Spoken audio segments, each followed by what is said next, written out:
આવનારી લોકસભાની ચૂંટણીને ધ્યાનમાં રાખીને અને ચૈત્ર વસાવાને સમર્થન આપવા માટે આમ આદમી પાર્ટીના રાષ્ટ્રીય સંયોજક અરવિંદ કેજરીવાલ ગુજરાત આવવાના છે. મહત્વની વાત તો એ છે કે ચૈત્ર વસાવાના સેમિનાર બાદ અરવિંદ કેજરીવાલ 7 જાન્યુઆરીએ નેત્રંગ વિશાળ જનસભાને સંબોધશે. ત્યારે ચૈત્ર વસાવાને સમર્થન આપવા માટે હજારો લોકો ઉમટે તેવી શક્યતાઓ છે. તમને જણાવી દઈએ કે આમ આદમી પાર્ટી પણ લોકોને ઘરે ઘરે જઈને આ કાર્યક્રમમાં આવવા માટે કહી રહ્યા છે.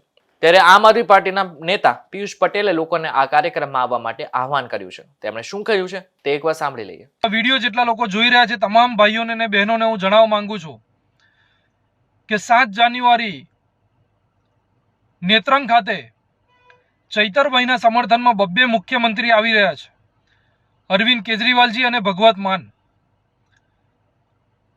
તો જે કોઈ પણ આવવા માંગતું હોય એ નેત્રંગની અંદર આપણો એક પ્રોગ્રામ થવા જઈ રહ્યો છે. આ પ્રોગ્રામની અંદર અચૂક હાજરી આપજો. આપણે ચૈતરભાઈના સમર્થનમાં હાજરી આપવાની છે, ચૈતરભાઈની હિંમત બનવાનું છે. ત્યારે આપણે સૌ ભેગા મળી અને જો ચૈતરભાઈને આપણે સાંસદ બનાવીશું તો અત્યારે તો ચૈતરભાઈ આપણો ખાલી વિધાનસભામાં અવાજ ગુંજાવે છે.